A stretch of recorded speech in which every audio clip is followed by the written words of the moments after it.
Oh, hi everyone, and welcome to the February At Home with Waldorf. And I'm just getting a couple things set up here, so I would love to hear from you, just that you can see and hear me. So the folks who are here, if you could just let me know that you can see me and you can hear my voice. That would be super helpful. Right. I taught a class just before this, and the sound was not always great. So I'm hoping if those of you who are here already, could you just let me know if you can see me and hear me in the chat box, which is below the video. You could just type in that that you can see me and hear me. Hi, Cynthia. Is the sound and the video working okay, Cynthia, for you? I'm just trying to check in with the couple people who are here before I get started to make sure all is working properly. Yeah, I'm looking forward to this too. So I'm going to go ahead and get started in just a minute.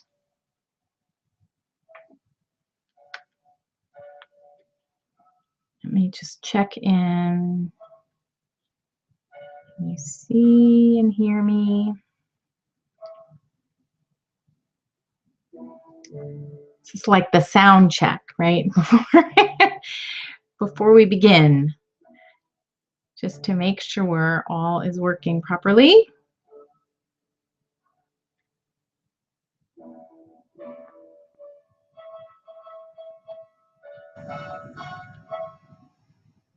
Okay, this is not letting me. All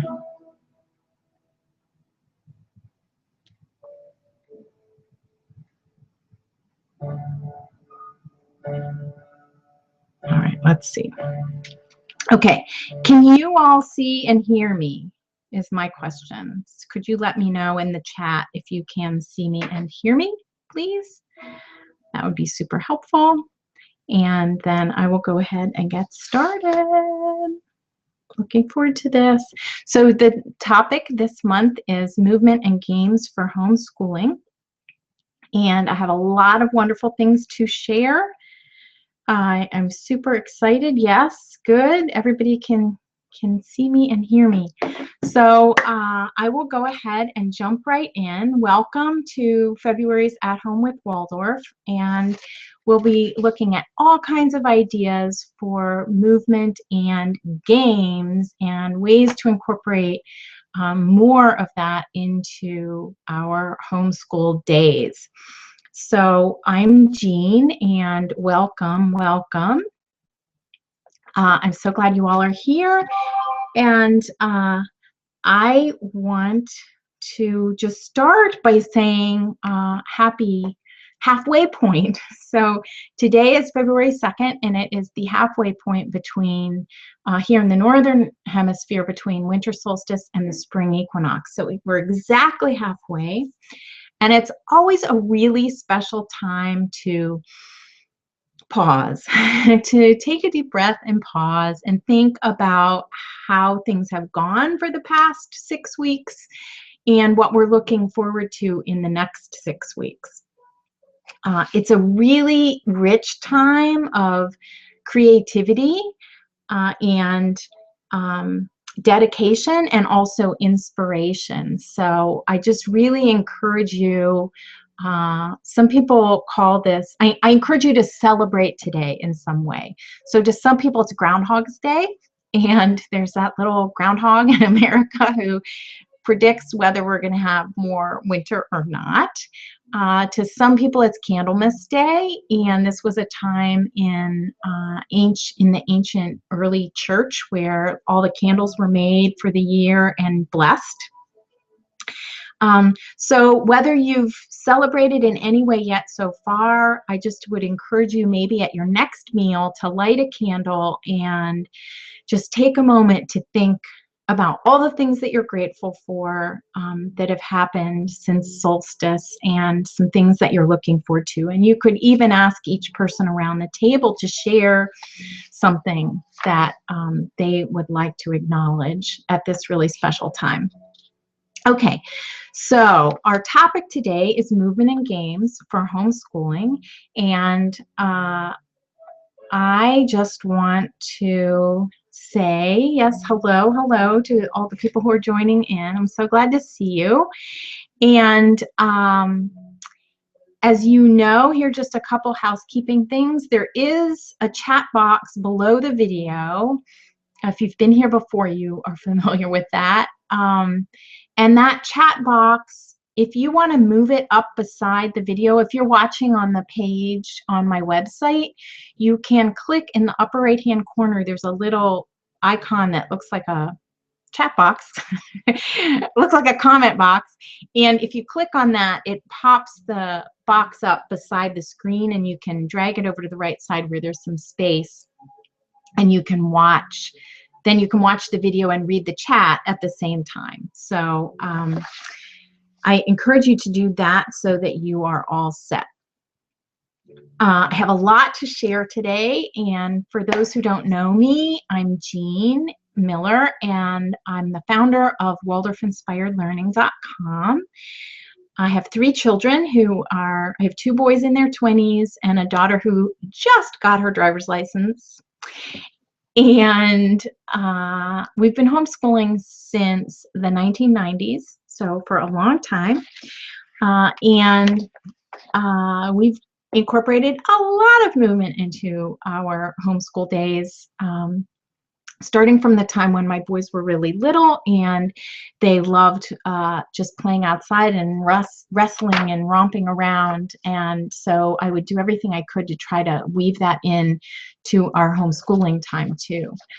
So I just want you to know that you're in the right place if you have kids anywhere from the ages of early little ones like 3 and 4 all the way up through age 18. And I'm even going to share a couple of ideas for us moms to get more movement in.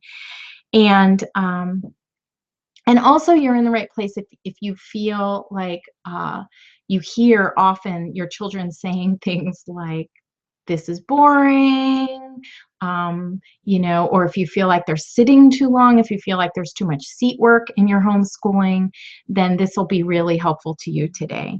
And I also, you know, want you to know that if you want to gain more confidence in your homeschooling, this is a good place to be as well.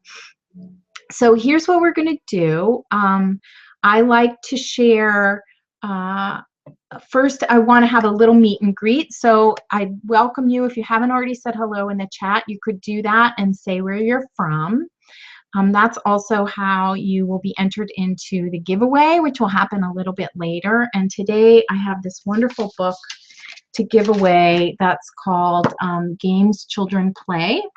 And it's actually by Kim John Payne. His name is different on this, but he's the author of Simplicity Parenting, and this was one of his first books. This came even before the Simplicity Parenting book. So it's how games and sport help children develop, and it is full of so many wonderful things. I have used and used and used this book over the years. It has jump rope games and rhymes and clapping games and sport kinds of things. There's a whole chapter on creating your own pentathlon, like a Greek Olympics in 5th grade is often done in Waldorf schools. So it is a really rich book. So that's the giveaway at the end. And yeah, and thank you everybody for chiming in and saying hello. So please say hello and where you're from in the chat. Yeah, I think we all need this one at this time of year, right? So, oh my gosh, it's 74 degrees in Virginia. That's pretty amazing. It's actually 50 degrees here, which is super, super unusual. We had a really warm weekend that felt like spring, so that's kind of crazy. But I love this halfway point between the solstice and the equinox, because you really, I mean, every time I'm outside, I really begin to see signs, like teeny tiny signs of spring. So I think that that's a really fun thing. All right, so back to the rhythm. We're going to do a little meet and greet here, and then I like to dive into one topic a bit more in depth. And this month's Waldorf Wisdom is movement and games. And then we'll have time for Q&A. I'll share some verses and songs. We'll have time for Q&A, and then I'm going to give you a little bit of an update about a couple things that are going on at Waldorf-Inspired Learning, and then a wonderful quote. So that's our plan.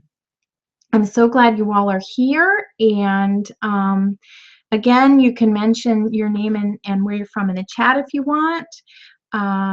And let's go ahead and get started. So I tested this out. We should be fine with screen sharing this time. Right. So here we are at Home with Waldorf, the February webinar on movement and games, and how can we bring more movement into our homeschooling. So first of all, let's see. I just want to introduce you to my 3 children who all love all kinds of activities and have been very active from the time they were really little. And in fact, that was one of the reasons that we started homeschooling, was because my boys, I could not imagine them having to sit at a desk all day or be confined, because they were so incredibly active.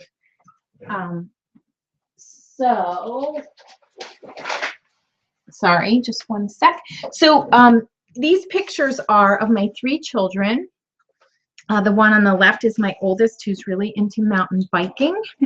And the one in the middle is my middle son, and that's a picture of him in California hiking with his cousin. And then on the right is my daughter, who is a speed skater. So there you have it. And like I said, we've been homeschooling since the 1990s, since the older 2, really since they were born. So all along. So this month, the Waldorf Wisdom is about movement and games, and I will post a link. This picture of the bean bags comes from a blog post I did a couple of years ago, where I encourage you to make bean bags, and I give you a couple of suggested rhymes or verses in that you can use your bean bags for. And I'll put a link to that post below the video once the replay is up, so you can have some more resources from there too. This is an image of the lively arts, and I have I have an article on my website about the lively arts, the 7 lively arts. I really love exploring Waldorf education this way, because Rudolf Steiner talked about that he felt education was becoming, even in his time, 100 years ago, too dry and dull. And he wanted to liven it up. So he sort of translated the 7 liberal arts into what he called the lively arts. And you can see from this image that the movement arts are right here. And it starts with the literary arts, movement arts, dramatic arts, musical arts, and visual arts. I did talk about the lively arts last month in January's At Home with Waldorf. So if you're interested, you can go to my website and still watch the replay of that. I just wanted to let you know that is still there. So here's the list again of Steiner's 7 lively arts in Waldorf education. And they are drama, drawing, movement, music, modeling, painting, and speech. And today, we're going to talk about movement and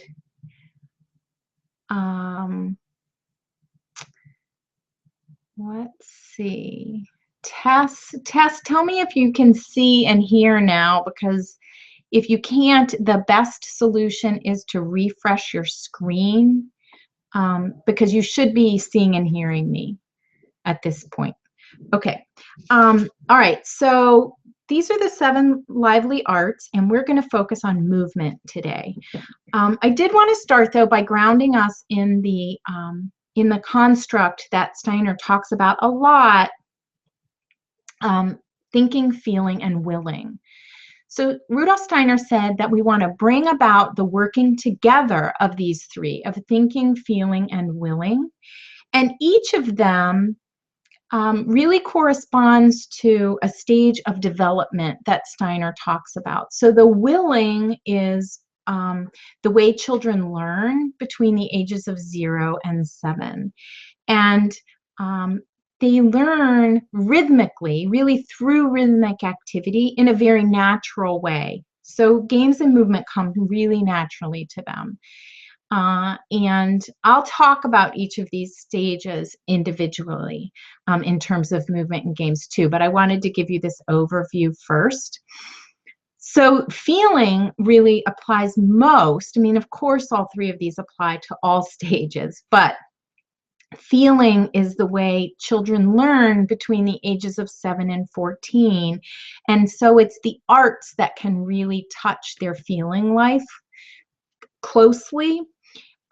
So this is a good time to warm up with movement and games in order to bring the focus into, so they can be focused for their artistic activity and stories. And then from the ages of 14 and up, thinking is the main capacity that children are developing in the way that they learn. So it's mostly through content at this stage, but we still want to weave movement and games in as they are going through their learning or experiencing that.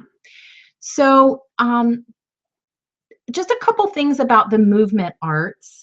And I touched on this last month, but I wanted to clarify a little bit more about Eurhythmy in particular, because I get questions about Eurhythmy all the time. So Steiner spoke of Eurhythmy, ring games, and gymnastics as movement arts. He actually developed Eurhythmy. It comes from the Greek word meaning beautiful rhythm. And his interpretation was that it makes visible the soul and the spirit of language and music through human movement. So if you've never seen a Eurhythmy performance, the Eurythmists are moving, gesturing in these very lovely gestures to either a poem that is being recited or to music. And the gestures actually have specific qualities about them. And so Steiner suggested that parents learn Eurhythmy actually along with their children. Now, Eurhythmy is a really difficult thing for us to do, particularly as homeschoolers. I will say that there are a lot of Waldorf schools that don't have Eurhythmy classes either. And it's a beautiful thing. If you've never seen it performed, you can actually Google it and see some watch some performances online. But I also want to say to us as homeschoolers that let go of feeling like you're missing out on something, because really it's beautiful, it's wonderful. If your children do get it, my older 2 did not have the experience of Eurhythmy yet. My youngest did, because we had a Eurhythmy teacher in our once-a-week Waldorf group for a number of years. But I will say that my recommendation for us as homeschoolers is, instead of feeling like you're really missing something important, you can simply add more gestures and movement into your verse recitation and into your homeschooling day. So that's what we are here for today. So just remember to focus on what you can do instead of what you can't do.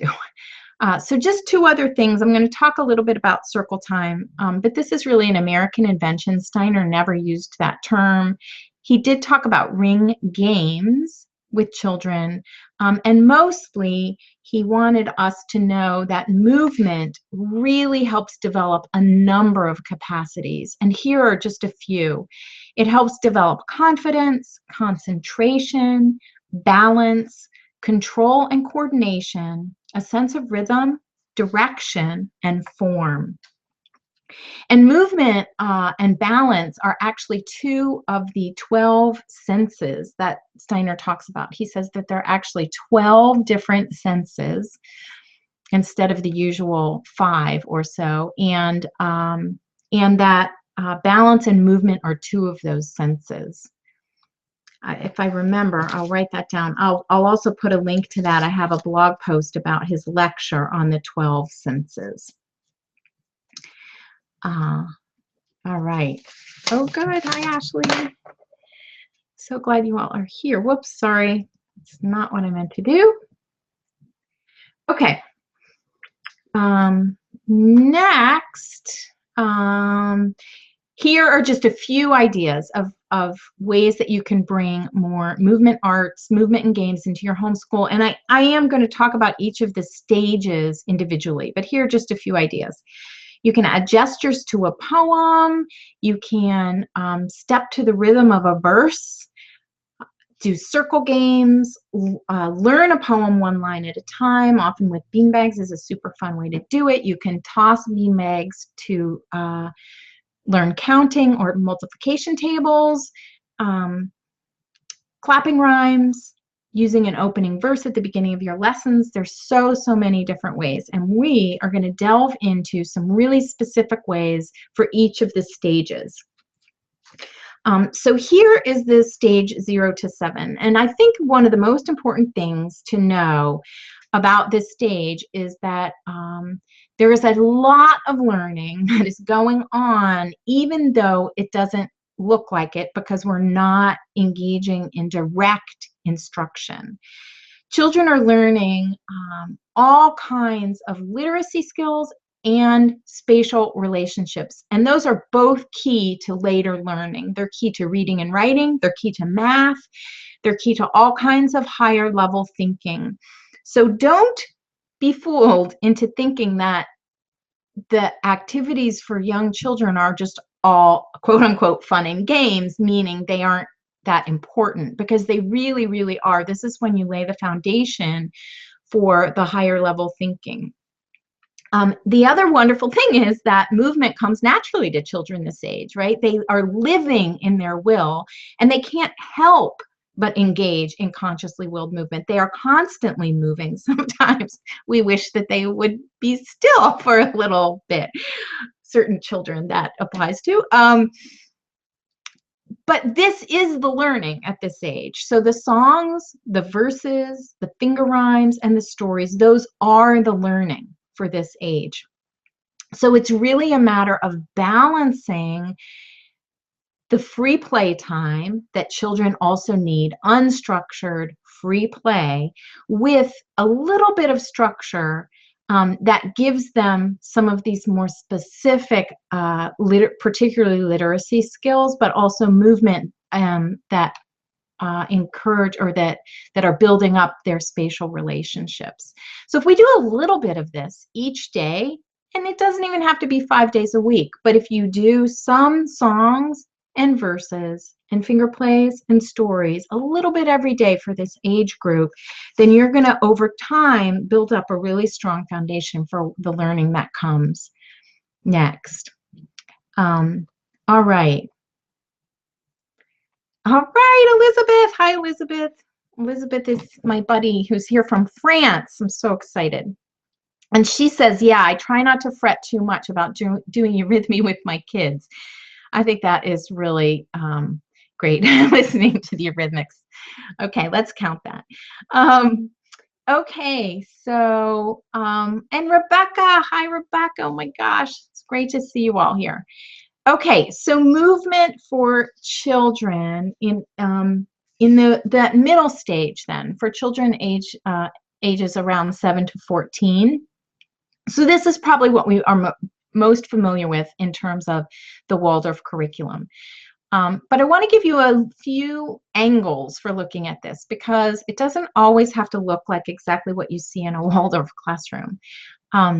So one way is, of course, to warm up with movement and games. Do remember the games, though. I think we often forget the games, and we think it's supposed to be just songs and verses, and children love games at this age especially. So every way that you can bring about rhythmic activity and whole body movement, what it does is it really wakes us up, wakes our children up, and grounds them at the same time.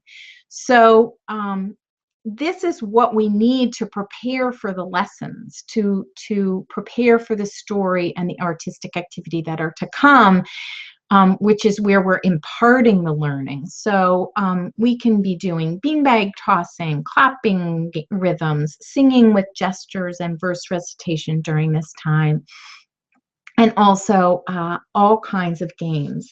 So I want to give you a few more examples here of what you can do with this.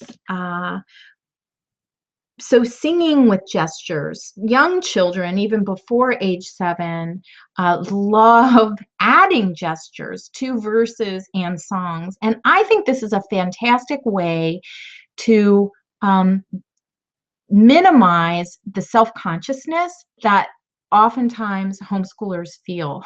Some homeschooled children won't even do circle time because it's so awkward and uncomfortable when it's a small group. And one way to sort of relieve that tension is to add gestures.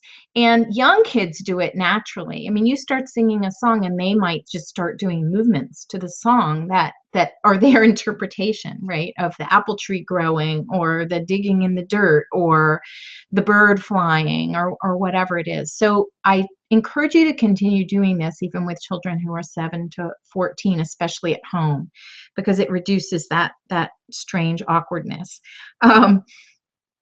I really think riddles are a fabulous thing to incorporate too, and they fall really more into the games category. So children love riddles. There are lots of places you can find them, in books at the library.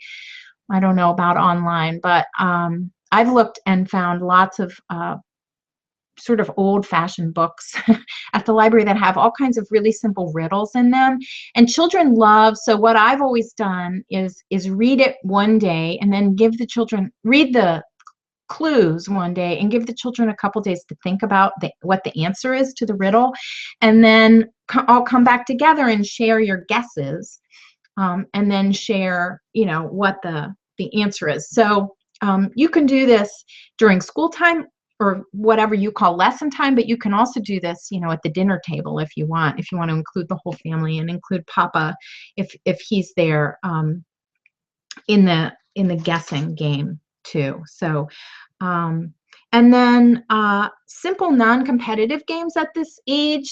Children probably around the age of 9 or 10 begin to be able to play some competitive games, but before that it can be super problematic. So don't set yourself up for lots of fighting and arguments with competitive games too young. There is a company called Family Pastimes. I remember my kids' favorite game when they were little. My boys' favorite game was called The Sleeping Giant, and everybody tried to get all of their pieces.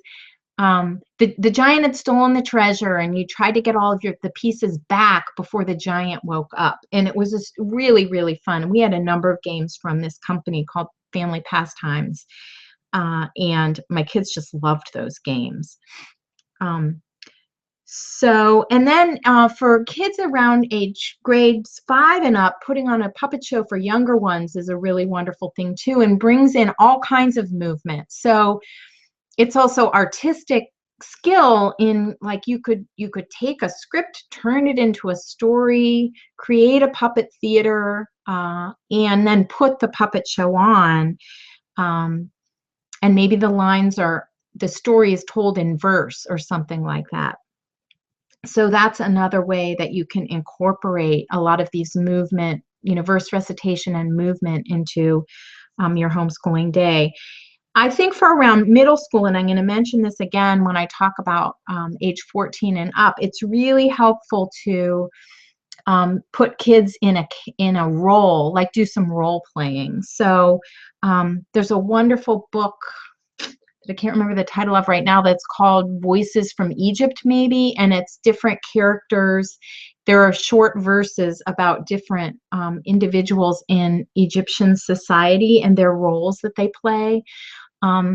There's another one called Sweet Ladies and something that's a similar book for the Middle Ages.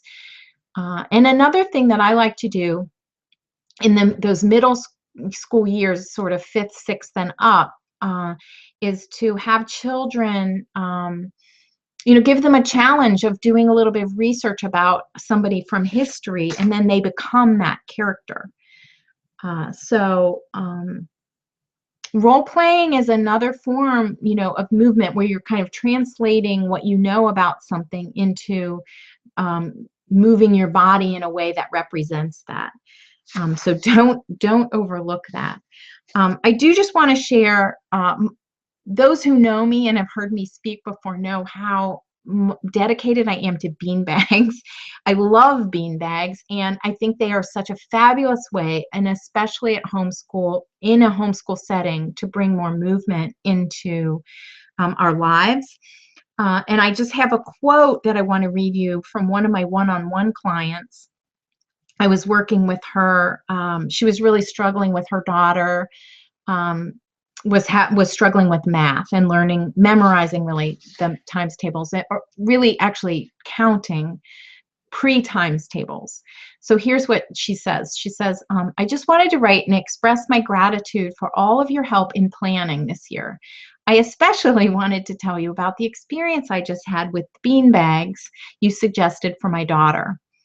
Far from actually knowing her 2, 5, and 10 times tables, she hasn't really been able to reliably even count by the 2s, 5s, and 10s. You suggested beanbags, and I have to admit I was skeptical. You already know how the story ends, don't you? I started tossing them around with her and suggested that we do it while counting by 2s, 5s, and 10s, and she did all of them. I asked her to do it without throwing the beanbags. She couldn't do it. Started with the beanbags again and did them easily. Wow. And she ends by saying, I had no idea they were magic beanbags. So, yeah, so one way, so Rebecca is saying, I love beanbags too, but don't know enough about how to use them. So I like to use them to memorize verses. So there are some ways that you can, if each person in a group, and even if it's just 2 people, if you each hold a beanbag in your right hand and then pass it, first to your left hand and then to the other person while receiving from them, then you can do this in any size circle. You can time the passing to the rhythm of the verse. And I will tell you, this is a really good place for me to say that movement coupled with verse recitation really, really contributes or makes it easier to memorize something. So if you're wanting your children to memorize a verse, add some movement to it. And beanbags is one really, really good way to do that. You can use them for counting games. You can use them for all kinds of verse recitation. You can toss them in different patterns across a circle is a really fun thing to do. I always just recommend people go to the library and get, there are plenty of really, 100-year-old books that have beanbag games in them. So go for that. Oh, good. And someone here from Scotland. Hi, Erin. So nice. Okay. All right. I'm going to move on. Let me know if you have any more questions about movement for children this age. And I'm going to go on to movement for children ages 14 and up.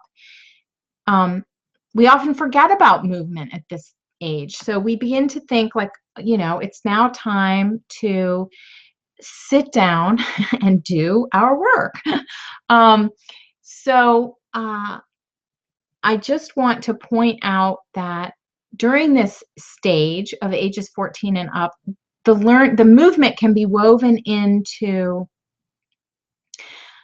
the learning itself, or really done as a warm-up. So think in terms of breaking up the learning from age 14 and up. You can really even start to do this at age 12, but to break up the learning, break up the concentrated thinking times.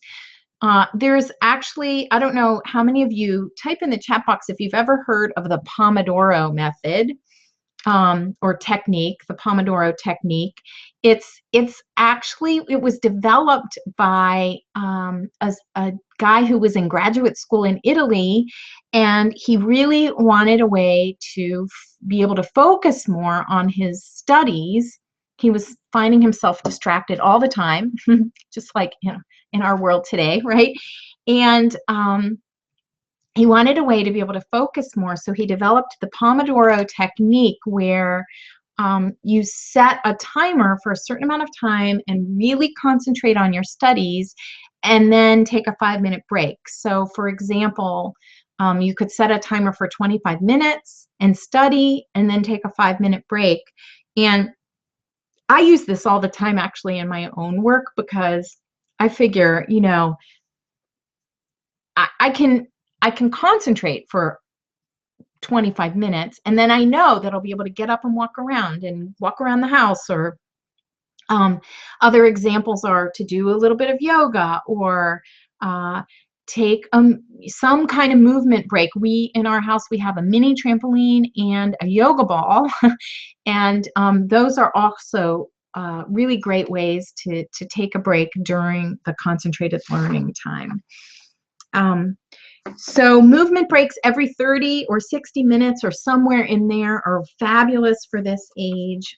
You can do jump rope. Individual jump ropes are really fun for this age too. I forgot to mention that for younger grades, jump rope is a good movement activity for homeschoolers as well. Again, role playing is a wonderful activity for learning that incorporates really movement and games in, and contributes to more flexible thinking. So challenge your students to find a character from history, perhaps, who they are going to dress up as and act out, their lives or a moment in history. With my teenagers, I teach high school literature and world history to groups of homeschooled teens, and right now we're studying revolutions, which is pretty amazing. And it would be really fun to pick somebody from the French Revolution or the American Revolution to dress up as, just as a challenge for them to add a little more interest into the learning time. And then even board games at this age involve movement, because, right, we're taking turns. So there's a rhythm to it. So one person thinks and does their turn, and then they stop and the other person goes.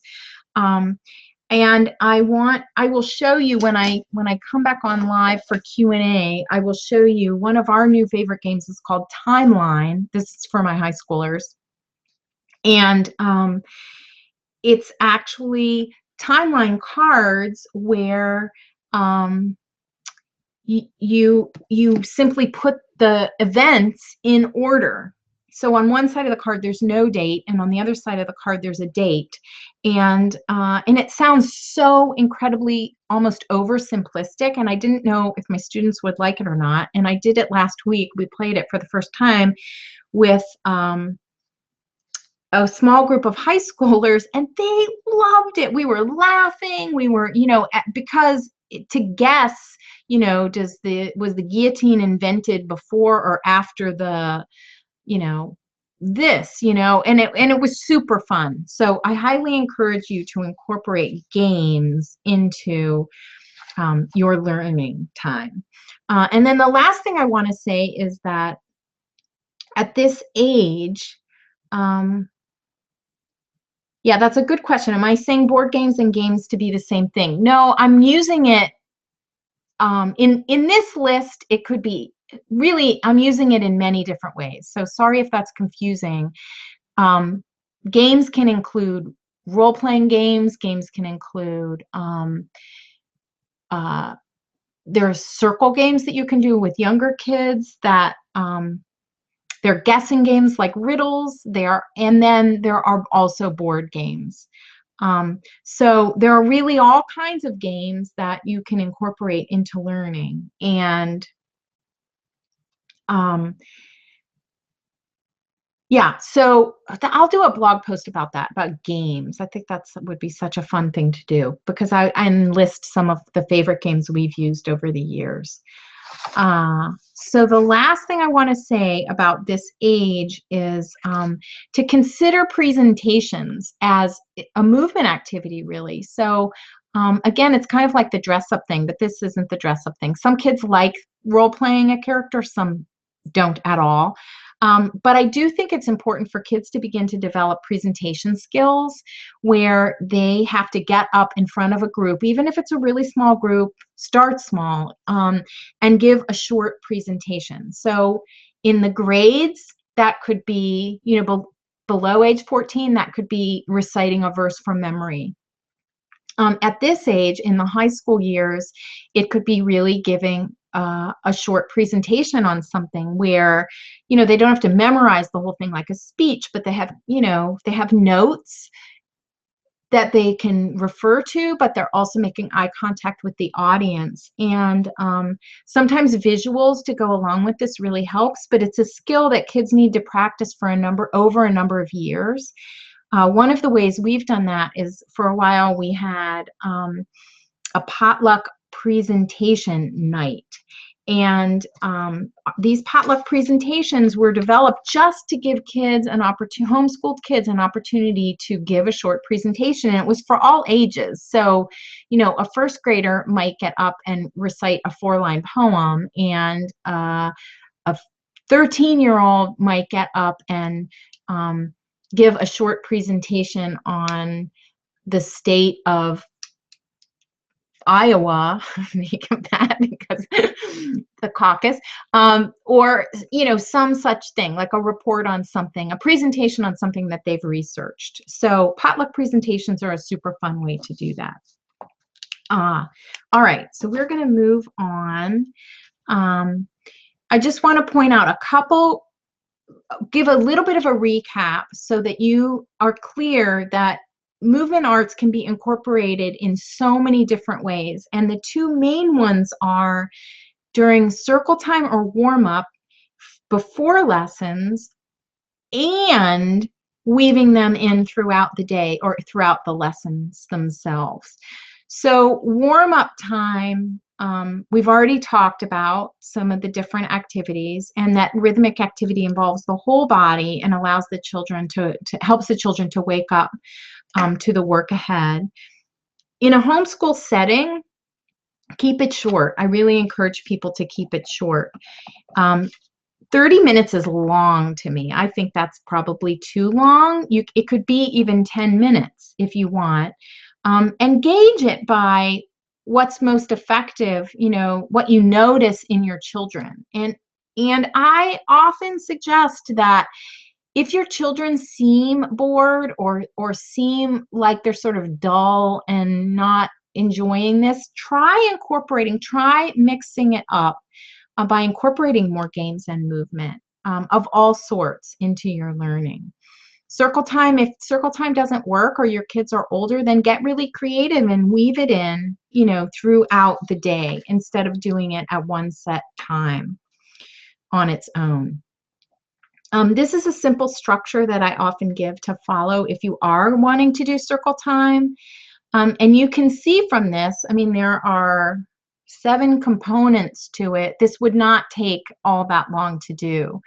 And I think that keeping the first and last song and verse the same all year, or maybe at least for half a year, is really effective, because it then is a trigger. It's a marker for what's to come, and kids just know that without us having to use our words. So a song to call everyone to the circle, a verse, another song, a beanbag game of some sort, some kind of math work if that's something you're working on, another song, and then I like to do our opening verse at that point, which is sort of the end of circle time but the beginning of lessons as a transition. So there you have that, a structure for circle time. And this will be in the replay, and I mark different points. If you want to come back to this, I'll let you know when it is. Okay, a brief thing about movement for moms. So I have gotten to know and love Jen Hoffman, who is from Healthy Moving, and she is a coaching and challenge program. She's actually a new homeschooler and using a Waldorf curriculum for the first time this year.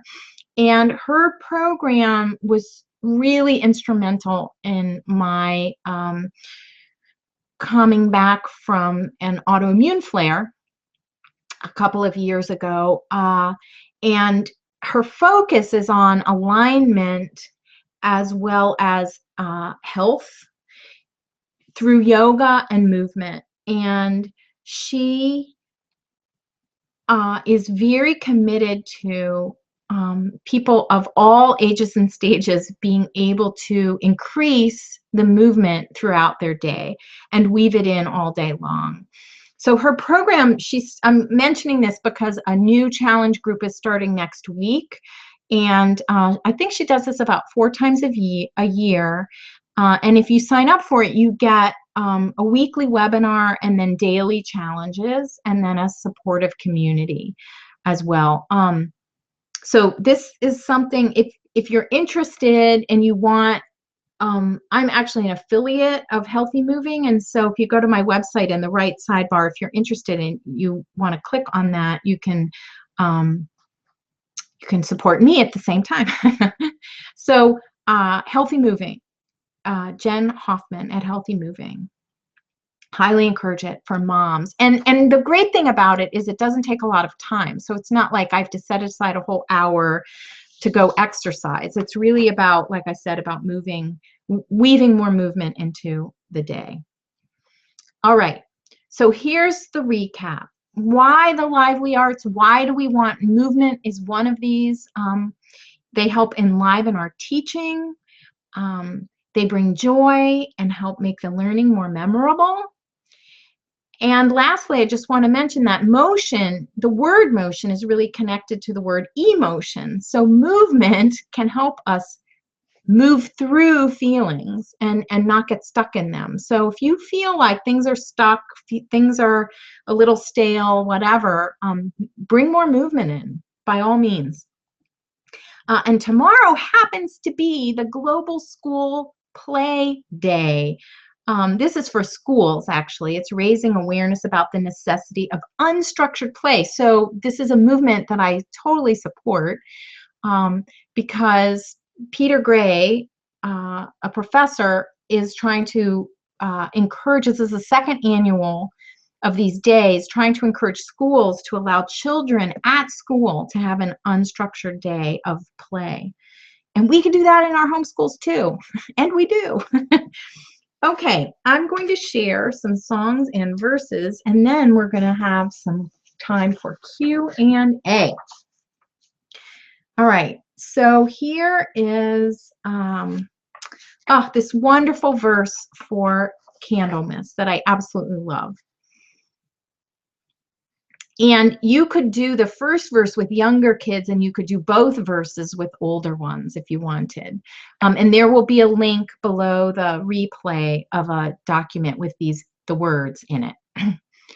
A candle's but a simple thing. It starts with just a bit of string, but dipped or rolled with patient hand, it gathers wax upon the strand, until complete and snowy white, it gives at last a lovely light. Life seems so like that bit of string, each deed we do a simple thing. Yet day by day upon life's strand, we work with patient heart and hand. It gathers joy, makes dark days bright, and gives at last a lovely light.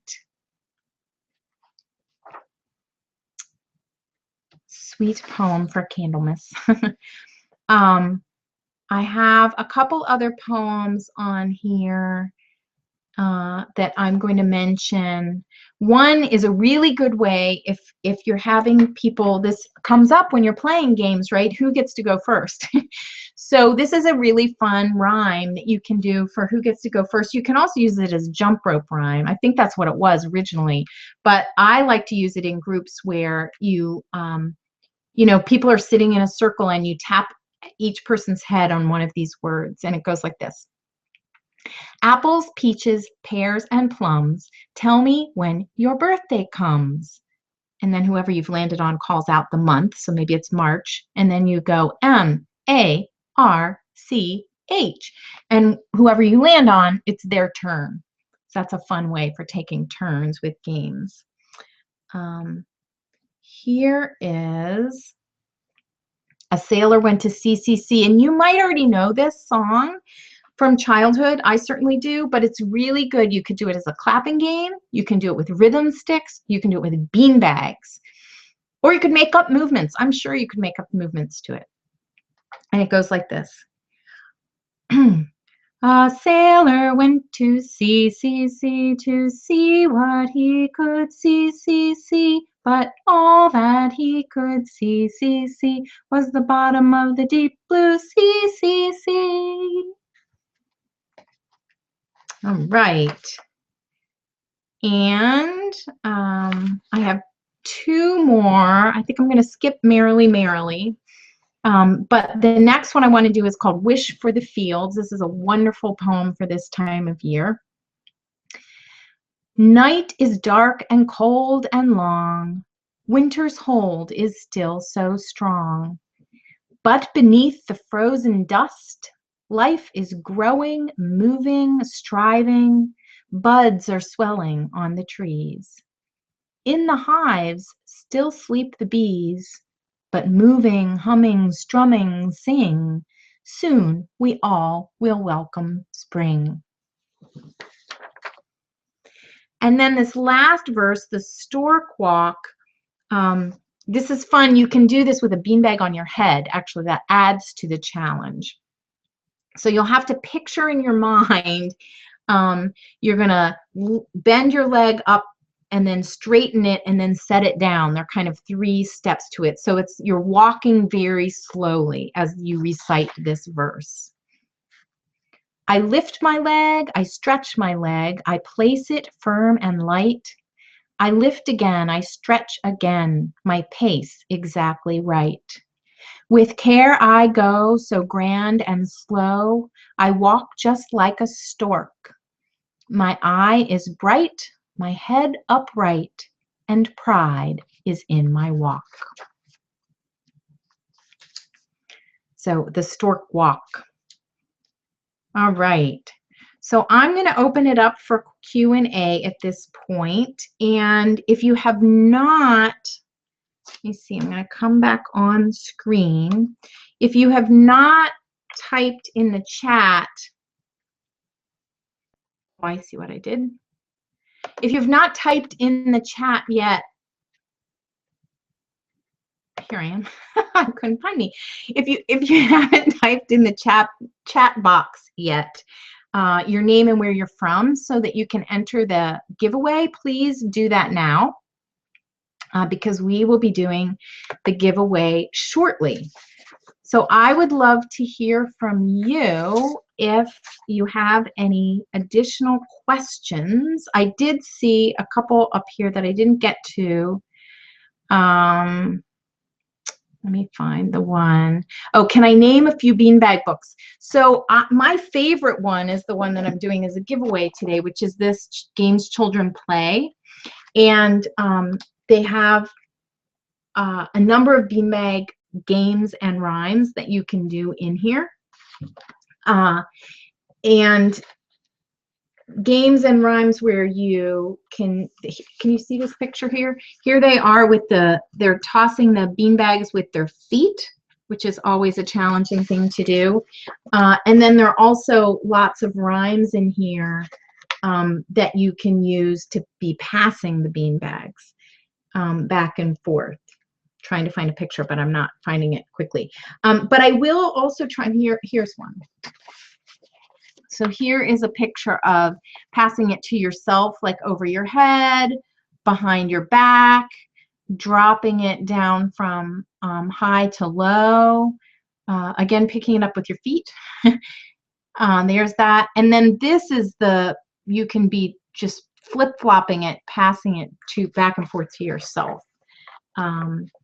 And then there's the passing it to your neighbor. So this is really one of my very favorite books for that. I will see if I can find any others that I've used in the past at the library. And I can list those below the video. Okay. Hi, Catherine from Asheville. It's so fun to see you here. All right, so we have people putting into the chat box name and where you're from to enter the giveaway for this great book called Games Children Play. And let me know if you have any other questions for me. And I am going to go ahead and share a couple more things with you, and we'll do the giveaway. Okay, so let me go back here to this.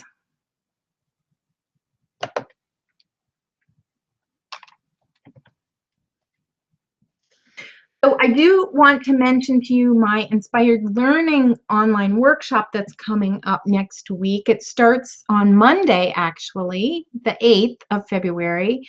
And this online course, it lasts 3 weeks.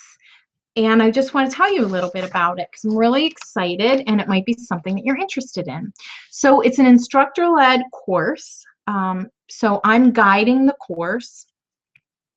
You do get 2 emails a week, one on Monday mornings and one on Wednesday mornings. It's really for parents of kids who are anywhere from kindergarten through 8th grade. And after you take this course, you'll know how to incorporate the arts into your learning and create your own main lesson blocks. So the way it works is you get a lesson and you can watch it and do it anytime you wish.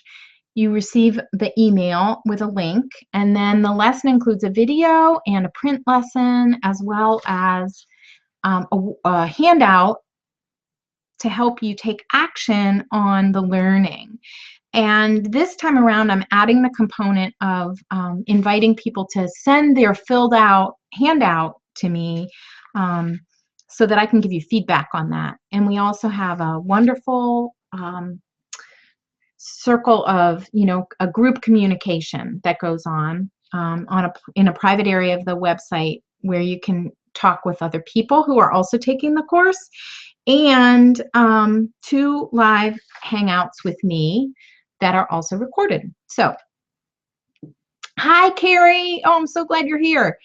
And Cassandra, and that's so great. And Rebecca, I'm going to get back to your question in a second. So that's what I wanted to tell you about Inspired Learning. I do have a fun treat for you today, which is a coupon code for 20% off of the Inspired Learning course. So instead of $90, it would be $72, and it does start next week.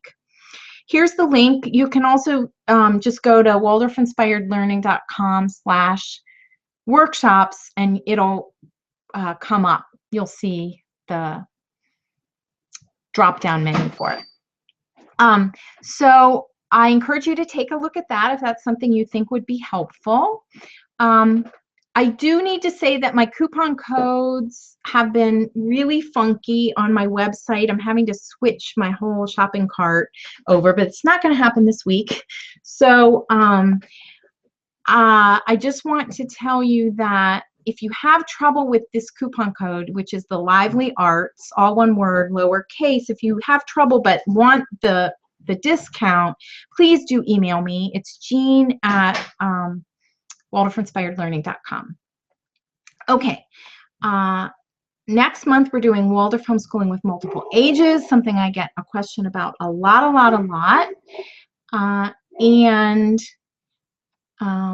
Oh, good. So Rebecca says, looks like next month we'll answer it. Yes, so beanbag sizes, what I like to do is make a template.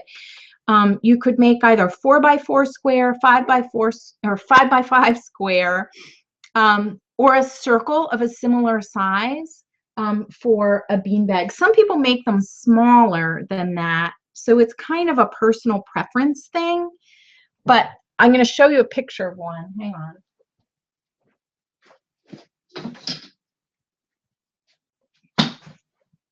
Sorry, I should have had these right here. When I come back on, I'll show you a picture. But before I do that, I want to tell you about the giveaway and who won the giveaway. So as I said, it's this book, Games Children Play. It's by Kim. He's listed as Kim Brookingpayne here, but it's the same author, Kim John Payne, of Simplicity Parenting. And our winner today is Amber from Columbus. So Amber, congratulations. That's so fun. Amber, thanks for being here, and it'll be fun to send this book your way. Okay, I'm going to end here with the quote of the month, which is actually by Kim Brookingpayne in the beginning, the intro of the book, Games Children Play. And he says, movement is the origin of our sense of purpose. Movement games give us a sense of freedom and sense of direction. Our sense of purpose. I just love that. Movement is the origin of our sense of purpose. So here are some ways to connect with me. I'm on Pinterest, Waldorf Inspired. I'm on Facebook, Waldorf Inspired Learning is my name on Facebook. And then my email is Jean at Waldorf-Inspired-Learning.com. And please, if you do want the discount for Inspired Learning and you're having trouble with the coupon code, please email me. Okay, so thanks for joining me. Next time, March 1st, 2016 at 4 p.m. is our next At Home with Waldorf. And I hope you can join me and know that there's a recording if you can't. And I am going to just show you, where did I go? Sorry. These are the bean bags, if you're still here, Rebecca. Here's a small one made out of felt, right? And I believe this is maybe 4 inches. Here's a square one that's probably 5 inches. And then here's a smaller one that was 3 inches to start. And I like using black beans. It's my favorite bean to use in a bean bag. So if you just make a template for it, kids can actually help make them, which is a really fun thing to do with kids. Yeah. Okay. Well, that is all for today. And I just want to say thank you so much for joining me here at Home with Waldorf. I hope I've given you some good and useful ideas. And Amber, if you would email me and send me your mailing address, email me Jean at Waldorf-Inspired-Learning.com, and I will get the book off to you. So thank you everybody for being here and for being part of this wonderful community. Thanks, everybody. See you next time. Bye-bye.